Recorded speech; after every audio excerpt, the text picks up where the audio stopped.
Halo pemirsa Sripuku.com.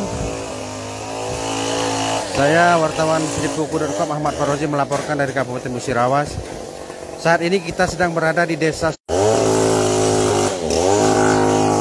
Saat ini kita sedang berada di Desa Sumberkarya, Kecamatan ST Ulu Trawas, Kabupaten Musirawas.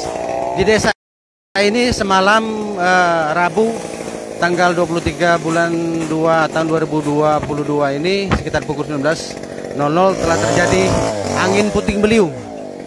Angin puting beliung ini merusak sedikitnya 34 rumah.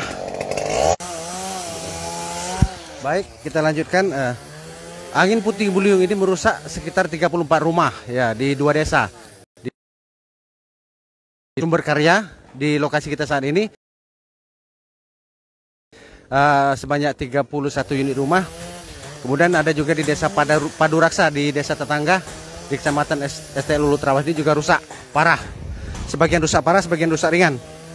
Kebanyakan atap-atap rumahnya berterbangan karena ditiup angin puting beliung.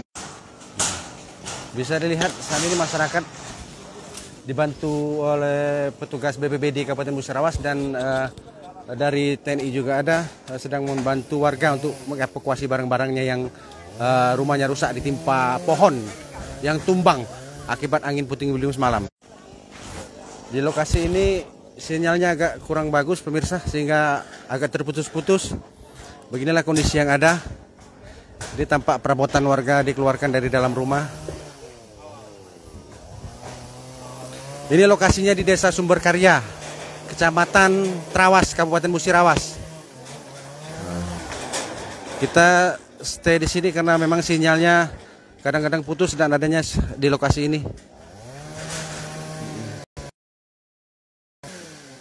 Ini bisa lihat masyarakat bergotong royong dibantu petugas dari BPBD dan juga dari TNI.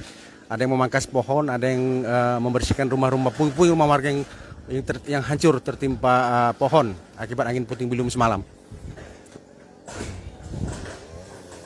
Beginilah kondisinya pemirsa.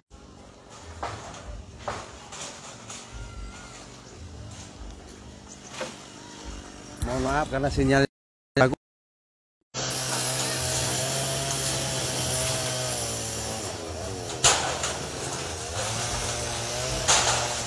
Kak, ada korban jiwa ada? Korban jiwa?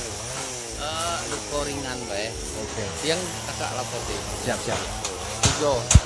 Oke, ada 3 warga pemirsa yang luka ringan, mungkin karena tertimpa reruntuhan mungkin ya.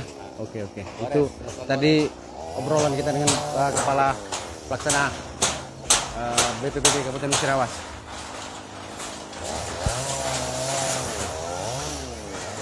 Oke, ini kita bersama Pak Darsan ya, Kepala Pelaksana BPBD Kabupaten Musirawas. Ini bisa ceritakan Pak semalam angin puting beliungnya? Kejadiannya setelah maghrib, kebenaran ada hujan disertai angin kencang ya. Setelah itu ada laporan, kami langsung ke lokasi bersama-sama dengan Pak Camat, Polsek dan Ramil, serta pemerintah desa. Pemirsa, di 2 desa ini yang terbanyak adalah di Desa Sumberkarya ini. Hai pemirsa Sripuku TV, jangan lupa komen, like, dan subscribe serta tonton terus berita-berita terupdate lainnya ya.